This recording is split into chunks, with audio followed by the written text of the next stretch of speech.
Hello everyone, अपन यहाँ पर अब नया टॉपिक जो है शुरू करेंगे फर्टिलाइजेशन। फर्टिलाइजेशन होता क्या है, इसका जितना शॉर्ट एंड स्वीट पोर्शन होगा अपन यहाँ पर निकालेंगे। ठीक है, तो चलिएगा देखिएगा, इसके जितने भी अब तक क्वेश्चंस बन चुके हैं उन सभी क्वेश्चंस को अपन थ्योरेटिकल पढ़ेंगे और आपका जितना पोर्शन पढ़ेंगे उसमें आपके सभी क्वेश्चंस कवर हो चुके होंगे। तो चलिएगा अपन बात करेंगे फर्टिलाइजेशन। एक छोटा सा टॉपिक है लेकिन बहुत ही इंपॉर्टेंट है वे एग्जाम व्यू पॉइंट के अनुसार। इसमें से 4 क्वेश्चन पूछ जा सकते हैं, उन चारों क्वेश्चंस को मैं आपको बताऊंगा। ठीक है, तो यहां पर फर्टिलाइजेशन पढ़ने से पहले आपको मैं एक छोटा सा आपको ट्रिक बताऊंगा और एक छोटा सा इंपॉर्टेंट पोर्शन बताऊंगा जिससे आपका कॉन्सेप्ट और बेसिक क्लियर होगा। तो चलिएगा बात करते हैं। पहले बात करते हैं एंड्रोलॉजी के बारे में। एंड्रोलॉजी क्या होती है, देखना एंड्रोलॉजी क्या होती है और एक होती है गायनेकोलॉजी। गायनेकोलॉजी, ठीक है, तो गायनेकोलॉजी क्या होती है और एंड्रोलॉजी क्या होती है, इन दोनों में डिफरेंस करेंगे। देखना एंड्रोलॉजी का मतलब होता है कि study of the male reproductive organ, यानी study of male reproductive organ. Male reproductive organ यानी मेल रिप्रोडक्टिव ऑर्गन की स्टडी करना। और गायनेकोलॉजी का मतलब है कि study of female reproductive organ. Female reproductive organ. अब बात करते हैं इसी के साथ साथ में कि यहां पर देखना कि मेल हार्मोन कौन सा होता है। मेल हार्मोन होता है टेस्टोस्टेरोन। टेस्टोस्टेरोन जो कहां से सिंथेसिस होता है, जो टेस्टिस से। कहां से होता है, टेस्टिस से, क्योंकि मेल में जो टेस्टिस होंगे उन्हीं से ही टेस्टोस्टेरोन सिंथेसिस होता है। और टेस्टोस्टेरोन है ये यहां पर गोनेड्स क्या कहलाते हैं, गोनेड्स। ये मेल गोनेड्स कहलाता है। क्या कहलाता है, मेल गोनेड्स इसे कहा जाता है। अगर बात करें इसी के साथ साथ में तो फीमेल गोनेड्स क्या होगा, फीमेल गोनेड्स होता है ओवरी। क्या होता है, ओवरी, यानी फीमेल में जो गोनेट्स होगा वो ओवरी होगा और मेल में जो गोनेट्स होगा वो क्या होगा, टेस्टिस होगा। तो चलिएगा बात करते हैं इसी के साथ साथ में। तो मेल हार्मोन है वो है टेस्टोस्टेरोन और फीमेल हार्मोन होगा वो होगा एस्ट्रोजन। क्या होगा, एस्ट्रोजन हार्मोन होगा। एस्ट्रोजन हार्मोन होगा और ये एस्ट्रोजन हार्मोन कहां से सिंथेसिस होता है, ये ओवरी से होता है। अब चलिएगा बात करते हैं यहां पर गैमेट्स के बारे में। गैमेट्स यानी स्पर्म एंड ओवम के बारे में बात करते हैं। तो स्पर्म एंड ओवम का फॉर्मेशन कहां से होता है, तो चलिएगा यहां पर आपने पढ़ा है एंड्रोलॉजी और आपने पढ़ा है गायनेकोलॉजी। एंड्रोलॉजी का मतलब हो गया है study of the male reproductive organ और गायनेकोलॉजी का मींस हो गया है study of the female reproductive organ. और यहां पर मेल हार्मोन होता है टेस्टोस्टेरोन हार्मोन, फीमेल हार्मोन हो गया है एस्ट्रोजन हार्मोन और मेल में जो गोनेट्स होगा वो होगा टेस्टिज और फीमेल में जो गोनेट्स होगा वो होगा ओवरी। अब यहां पर बात करेंगे गैमेट्स के बारे में। किसके बारे में बात करेंगे, गैमेट्स। तो यहां पर देखिएगा मेल में जो गैमेट्स, यानी देखना मेल के बारे में अगर बात करें तो देखिए इसमें, ठीक है, यानी गैमेट्स की किसके बारे में बात करेंगे, गैमेट्स के बारे में बात करते हैं। तो मेल में जो गैमेट्स होता है वो होता है स्पर्म। क्या होता है, स्पर्म, ठीक है। और फीमेल में जो गैमेट्स होगा उसे बोला जाता है ओवम। क्या बोलते हैं, ओवम उसे कहा जाता है। ओवम उसे कहा जाता है। क्या कहा जाता है, ओवम उसे कहा जाता है। तो चलिएगा देखना इसमें बात करते हैं ओवम। देखिएगा ओवम, ठीक है। तो यहां पर स्पर्म फॉर्मेशन होने की जो प्रोसेस होती है उसे बोलते हैं स्पर्मेटोजेनेसिस। क्या बोलते हैं, स्पर्मेटोजेनेसिस। स्पर्मेटोजेनेसिस यानी स्पर्म फॉर्मेशन की जो प्रोसेस होती है उसे बोलते हैं स्पर्मेटोजेनेसिस। याद रखना कि स्पर्म फॉर्मेशन एंड स्पर्म का डेवलपमेंट होना और स्पर्म का मैच्योरेशन होने की जो प्रोसेस होती है उसे बोला जाता है स्पर्मेटोजेनेसिस। और इसी के साथ साथ में ओवम का मैच्योरेशन होना, ओवम का डेवलपमेंट होना, ठीक है, और ओवम का फॉर्मेशन होने की जो प्रोसेस होती है उसे बोला जाता है ओजेनेसिस। क्या बोलते हैं, ओजेनेसिस। ओजेनेसिस। अब मैं बात करता हूं कि स्पर्मेटोजेनेसिस जो है ये प्रोसेस कितने दिन में कंप्लीट होती है। तो ये कंप्लीट होती है यहां पर 64 से लेकर 75 डे में। 64 से लेकर 75 डे में ये कंप्लीट होती है। और यहां पर ओजेनेसिस प्रोसेस है ये 6 to 8 डे यानी 6 से 8 दिन में ओवम का फॉर्मेशन हो जाता है। लेकिन स्पर्म का फॉर्मेशन जो है वो 64 to 75 डे में होता है। अगर बात करें स्पर्म की साइज के बारे में बात करें तो स्पर्म की जो साइज होती है वो होती है 50 माइक्रोमीटर। कितनी होती है, 50 माइक्रोमीटर। और इसी के साथ साथ ओवम की साइज के बारे में बात करें तो ओवम की होती है 130 माइक्रोमीटर। ठीक है, अब आगे बात करते हैं इसी के साथ साथ में कि स्पर्म जो है यह है स्मॉलेस्ट सेल ऑफ मेल, ठीक है, स्मॉलेस्ट सेल ऑफ मेल, यानी मेल के अंदर, मेल में सबसे छोटी सेल कौन सी होती है? स्पर्म होती है। मेल में सबसे छोटी सेल होती है वो कौन सी? बहुत इंपॉर्टेंट क्वेश्चन है ये कि मेल में स्मॉलेस्ट सेल कौन सी है? स्पर्म, ठीक है। और यहां पर फीमेल में पूछा जाए कि फीमेल में सबसे स्मॉलेस्ट सेल कौन सी है, तो फीमेल में स्मॉलेस्ट सेल है वो है यहां पर क्या? वो है यहां पर प्लेटलेट्स। क्या है? प्लेटलेट्स। प्लेटलेट्स होगी, कौन सी होगी? प्लेटलेट्स होगी। अब मैं बात करता हूं कि मेल में सबसे बड़ी सेल कौन सी होगी? अरे मेल में सबसे बड़ी जो सेल होती है वो होती है न्यूरॉन। क्या होती है? न्यूरॉन, ठीक है। Neuron is the largest cell in male. किसमें? मेल में, यानी मेल में सबसे बड़ी सेल कौन सी है? न्यूरॉन है। अगर मैं पूछ लूं कि फीमेल में सबसे बड़ी सेल कौन सी है, अरे फीमेल में सबसे बड़ी सेल कौन सी है? ओवम। तो यहां पर ये क्या है? ये है सबसे largest cell, largest cell in female, ये फीमेल में सबसे लार्जेस्ट सेल कहलाएगी। तो यहां पर आपके कम से कम 20 क्वेश्चन क्लियर हो चुके हैं सारे के सारे ही, ठीक है। अब यहां पर इसी के साथ साथ में बात करते हैं, ठीक है। तो यहां पर ये हो गया है, ठीक है। तो यहां पर स्पर्म की साइज 50 माइक्रोमीटर और ओवम की साइज 130 माइक्रोमीटर। स्पर्म जो है स्मॉलेस्ट सेल होगा मेल के अंदर, ठीक है। और फीमेल में स्मॉलेस्ट सेल होती है वो प्लेटलेट्स होती है, और मेल में सबसे बड़ी जो सेल होगी वो न्यूरॉन होगी, और फीमेल में सबसे लार्जेस्ट सेल होगी जो क्या होगी?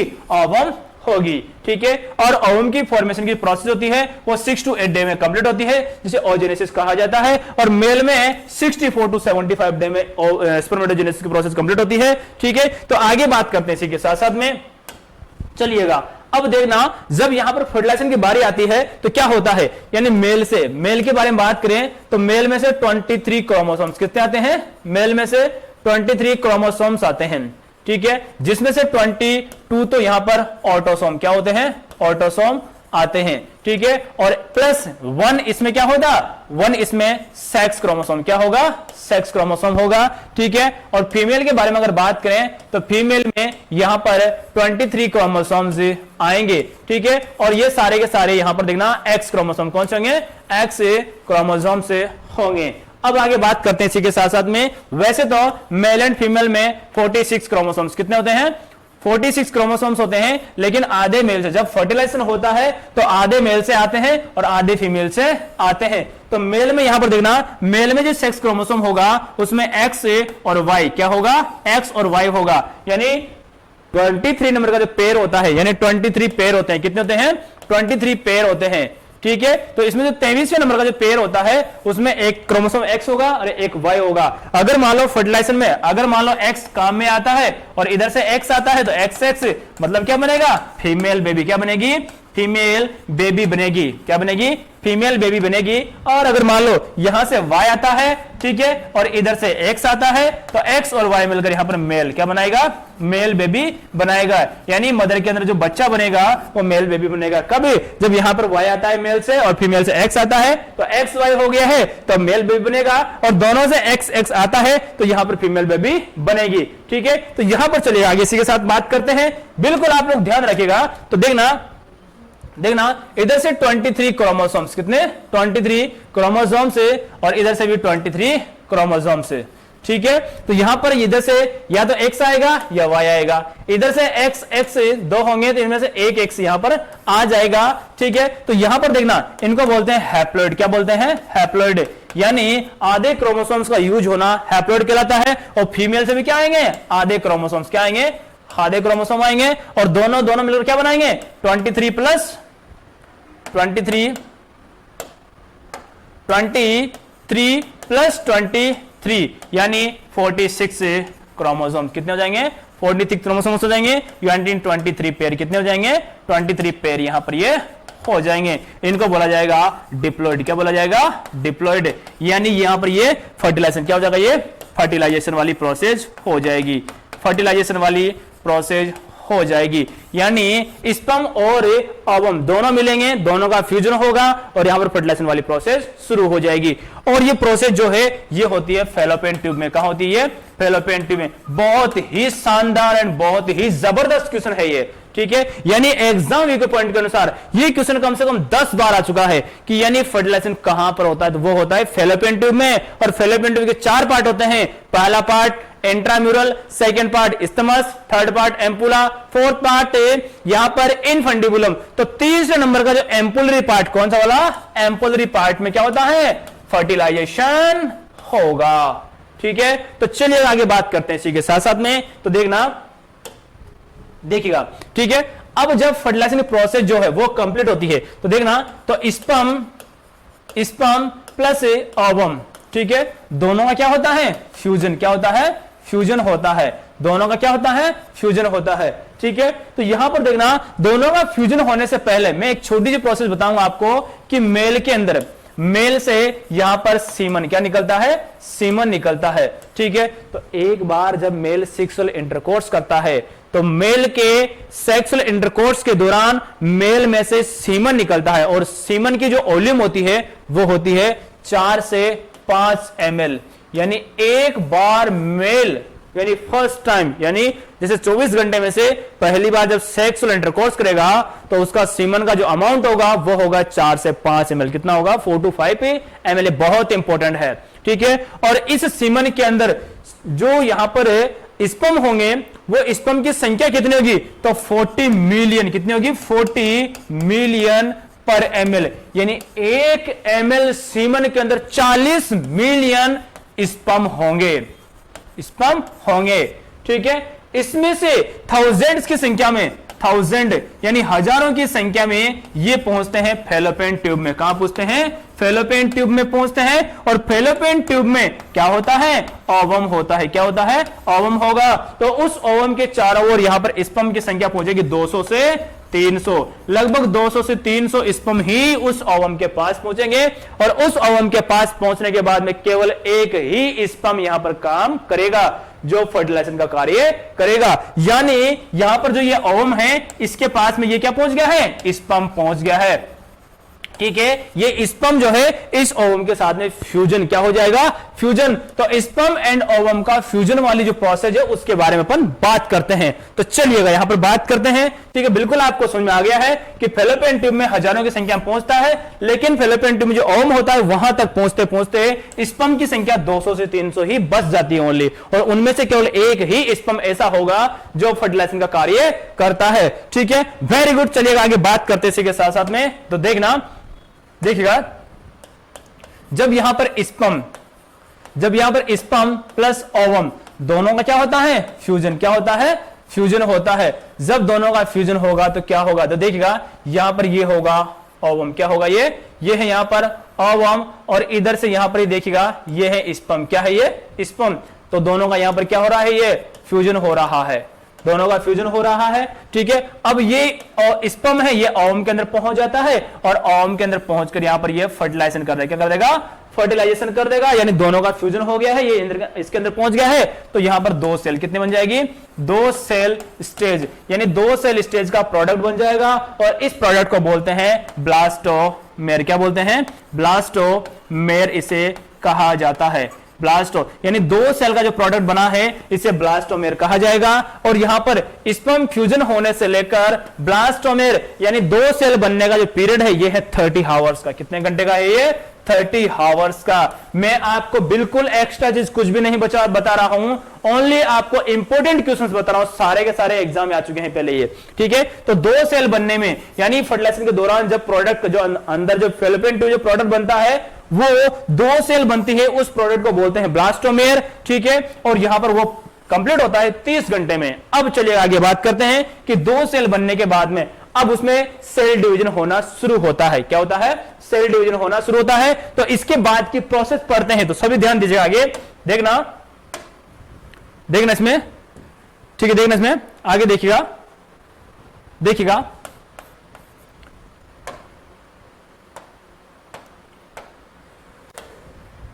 देखना, मैंने बोला है कि 30 आवर्स में, ठीक है, देखना 30 आवर्स में 2 सेल क्या बनेगा, 2 सेल स्टेज बनेगा, 2 सेल का प्रोडक्ट बनेगा, उसे ब्लास्टोमेर क्या कहेंगे, ब्लास्टोमेर कहा जाएगा। ठीक है। अब देखना कि 30 घंटे से यानी अगले 40 to 50 आवर्स में, यानी 40 से 50 घंटे में, ठीक है, यहां पर 4 सेल स्टेज क्या बनेगा, 4 सेल स्टेज का प्रोडक्ट बनेगा, ठीक है। और अगले यहां पर देखना कि यानी देखना 72 घंटे के अंदर 72 आवर्स में, यानी 1 आवर से अपन बात कर रहे हैं, क्या से बात कर रहे हैं, 1 आवर से, यानी 1 आवर से, तो 1 घंटे में यहां पर 30 आवर्स में, तो यहां पर क्या हो गया है 2 सेल स्टेज, फिर 30 से लेकर 42 आवर्स में यहां पर क्या बन गया है 4 सेल स्टेज, और 42 50 आवर्स से यहां पर 72 आवर्स में यहां पर बन गया है क्या आपका 8 सेल स्टेज, क्या बन गया है 8 सेल स्टेज बन गया है। अब आगे बात करते हैं इसी के साथ साथ में, तो चलिएगा यहां पर देखना, इसमें आगे बात करते हैं। तो यानी 72 आवर्स के बाद में 96 आवर्स में, ठीक है, यहां पर 16 यानी 8 की 16 सेल बन जाएगी, और 16 सेल का जो प्रोडक्ट होता है उसे बोलते हैं मोरुला, क्या बोलते हैं, मोरुला कहा जाता है, क्या बोलते हैं, मोरुला। बहुत ही इंपॉर्टेंट क्वेश्चन है ये कि 96 आवर में कौन सा प्रोडक्ट बना है, मोरुला, और कितने सेल होगी उसमें, अरे उसमें 16 सेल, कितनी होगी 16 सेल उसके अंदर प्रेजेंट होगी। चलिएगा इसी के साथ में बात करते हैं, तो देखना कि जो मोरुला है यहां पर कितने दिन बना है, ये 4 डेज में, कितने दिन बना है ये 4 डेज में। तो ये मोरुला प्रोडक्ट है, कहां पर है ये अभी तक तो फैलोपियन ट्यूब में, कहां ये, ठीक है, it remain in fallopian tube, अभी तक ये फैलोपियन ट्यूब में ही है, लेकिन मोरुला बनने के बाद में ये पहुंच जाएगा कहां पर, यानी एंटर इनटू यूटेराइन कैविटी, ये यूटेराइन कैविटी में पहुंच जाएगा, यानी यूट्रस में पहुंच जाएगा कब, ऑन फिफ्थ डे, यानी 5वें दिन जो है यहां पर ये entry into the uterine cavity, यानी फैलोपियन ट्यूब से कहां पहुंचेगा वो, यूटेराइन कैविटी में। अरे जैसे मान लीजिए ये है यूट्रस, क्या है ये यूट्रस है, ठीक है, यहां पर ये क्या है फैलोपियन ट्यूब है, यहां पर ये क्या है फर्टिलाइज होने वाला ओवम, ठीक है, जो मोरुला क्या बन गया है मोरुला। तो 4थे दिन तो वो कहां है, फैलोपियन ट्यूब में है, ये क्या है फैलोपियन ट्यूब है आपकी, और ये कहां चला गया है यूटेराइन, ये क्या है यूटेराइन कैविटी। तो 5वें दिन जो है वो यूटेराइन कैविटी कहां गया है, वो यूटेराइन कैविटी में आ गया है। अब यूटेराइन कैविटी में उसका इंप्लांटेशन होना शुरू हो जाएगा, ठीक है। तो यहां पर ये जो आपके रिप्रोडक्टिव ऑर्गन है, फैलोपियन ट्यूब, ओवरी, यूट्रस, इसके लिए मैं पहले ही लेक्चर दे चुका हूं, आपको बिल्कुल वहीं पर अवेलेबल है, इंटरनल रिप्रोडक्टिव ऑर्गन और एक्सटर्नल रिप्रोडक्टिव ऑर्गन, तो वो आप वहां से पढ़िएगा, ठीक है। तो चलिए आगे बात करते हैं इसी के साथ साथ में। तो देखना कि जैसे ही 5 दिन कंप्लीट होते हैं तो यूटेराइन कैविटी में कहां पहुंच जाता है, ये यूटेराइन कैविटी में पहुंच जाता है, ठीक है। और यूटेराइन जो जहां कौन पूछता है, मोरुला, कौन पूछता है, ये मोरुला पहुंच जाता है, और ये 16 सेल कितनी होती है, 16 सेल होती है, और जो ये प्रोडक्ट है ये 16 सेल से 16 की 32 सेल बनेगी, और 32 सेल से यहां पर कितनी बनेगी 64 सेल बनेगी, ठीक है। तो यहां पर ये कब बनेगी, ये बनेगी 5th डे, कब बनेगी ये 5th डे बनेगी, और ये 5th डे पर ये बनते ही जो 64 सेल का प्रोडक्ट, यहां पर ये देखिएगा, यहां पर ये देखना, ये है 64 सेल, ये है 64 सेल, क्या है ये 64 सेल, ठीक है। इसको बोला जाता है यहां पर ब्लास्टोसिस्ट, क्या बोलते हैं ब्लास्टोसिस्ट इसे कहा जाएगा, ये ब्लास्टोसिस्ट कहलाएगा। तो मैं आपसे पूछता हूं कि ब्लास्टोसिस्ट कब बना है, और ये 5th डे, कब बना है ये 5th डे, और कहां बना है, फैलोपियन ट्यूब में बना है, ओवरी में बना है, यूट्रस में बना है, ये बना है यूट्रस में, कहां बना है ये यूट्रस के अंदर बना है, ठीक है। जबकि मोरुला कहां बना था, अरे फैलोपियन ट्यूब में ही बना था, जिसकी 16 सेल होती है, और 96 आवर में मोरुला बना था। मोरुला बनता ही फैलोपियन ट्यूब से वो यूटेराइन कैविटी में आ गया है, और यूटेराइन कैविटी में आने के बाद में ब्लास्टोसिस्ट में कन्वर्ट हो गया है, जिसकी संख्या होती है सेल की कितनी, यहां पर 64 सेल होती है, ठीक है। अब यहां पर ब्लास्टोसिस्ट के बारे में बात करते हैं, यानी 5वें दिन आपका ब्लास्टोसिस्ट बन चुका है, ठीक है। आगे बात करते हैं इसी के साथ साथ में, ठीक है। ये कहां पर है, ये है आपके यूट्रस में, कहां है ये यूट्रस में। तो ये मान लीजिए ये है आपका यूट्रस, क्या है ये यूट्रस, ये आपकी फैलोपियन ट्यूब, क्या है ये है आपकी फैलोपियन ट्यूब, ठीक है। ये फैलोपियन ट्यूब हो गई है, ये यहां पर इसकी ओवरी हो गई है, ठीक है। और यहां पर ये इसका फंडस पार्ट कौन सा है, ये फंडस वाला पार्ट है, ठीक है। और यहां पर ये क्या है यूट्रस, क्या है ये यूट्रस है ये, ठीक है, ये हो गया है, ठीक है। तो ये वन साइड का, ये अदर साइड दूसरी साइड का है, ठीक है। तो यहां पर ये प्रोडक्ट है, ये क्या है 16 सेल का, जो क्या बोला था आपने मोरुला आपने कहा था, ठीक है, और यही प्रोडक्ट कहां पहुंच गया है, ये पहुंच गया है कहां पर, ये अरे यूट्राइन कैविटी में, और यहां पर जो प्रोडक्ट है कौन सा है, वो है ब्लास्टोसिस्ट। कौन सा है, ब्लास्टोसिस्ट। अब ब्लास्टोसिस्ट का इम्प्लांटेशन होगा, क्या होगा, इम्प्लांटेशन, यानी फर्टिलाइज्ड ओवम है या फिर जो ये प्रोडक्ट बना है इसका यूट्रस की लेयर के साथ में चिपक जाना और वहां पर वो इम्प्लांट हो जाएगा। ठीक है, तो इम्प्लांटेशन जो है वो स्टार्ट कब होता है, वो होता है 6th डे। कब होता है, 6th डे, क्योंकि 5 दिन ब्लास्टोसिस्ट बना है और 6वें दिन जो है यहां पर ये इसमें इम्प्लांटेशन हो जाता है। तो यहां पर देखिए आप इसमें कि इम्प्लांटेशन देखना, इम्प्लांटेशन का मींस क्या होता है देखना इसमें, ठीक है, देखना फर्टिलाइज्ड ओवम, फर्टिलाइज्ड ओवम, ठीक है, फ्यूजन विद या फिर एडेशन में, यानी चिपकना, फ्यूजन बोलूं या adhesion with uterine layer, uterine layer कौन सी है, अरे एंडोमेट्रियम लेयर। कौन सी है, एंडोमेट्रियम लेयर। एंडोमेट्रियम लेयर को ही क्या बोलते हैं, यूटेराइन लेयर बोला जाता है, यानी यूट्रस के लेयर के साथ में वो चिपक जाएगा। कौन है, अरे आपका ब्लास्टोसिस्ट। कौन, आपका ब्लास्टोसिस्ट। आपका जो ब्लास्टोसिस्ट है वो कौन सा वाला, ये वाला ब्लास्टोसिस्ट है, ये यहां पर इसको फर्टिलाइज्ड ओवम कहा गया है, और ये आपकी एंडोमेट्रियम लेयर के साथ में क्या हो जाएगा, फ्यूजन, क्योंकि आपकी यूट्राइन कैविटी है उसके अंदर एक पतली लेयर होती है, उसे बोलते हैं एंडोमेट्रियम लेयर, उसके साथ में क्या हो जाएगा, वो फ्यूजन हो जाएगा, उसका इम्प्लांटेशन हो जाएगा। और ये स्टार्ट कब होगा, इम्प्लांटेशन जो है, ठीक है, ये देखिएगा, implantation start at 6th day of fertilisation, यानी फर्टिलाइजेशन के, यानी फर्टिलाइजेशन कब होता, फर्टिलाइजेशन वहां होगा था फर्टिलाइजेशन, तो ठीक है, और 6th डे उसका क्या हो गया है, इम्प्लांटेशन शुरू हो गया है। ठीक है, अब यहां पर बात करते हैं कि इम्प्लांटेशन जो है, इम्प्लांटेशन प्रोसेस जो है कंप्लीट कब होगी, implantation process complete 10 to 11 day of fertilisation, यानी फर्टिलाइजेशन के 10 से 11 दिन पर उसका फर्टिलाइजेशन कंप्लीट, यानी इम्प्लांटेशन कंप्लीट हो जाएगा।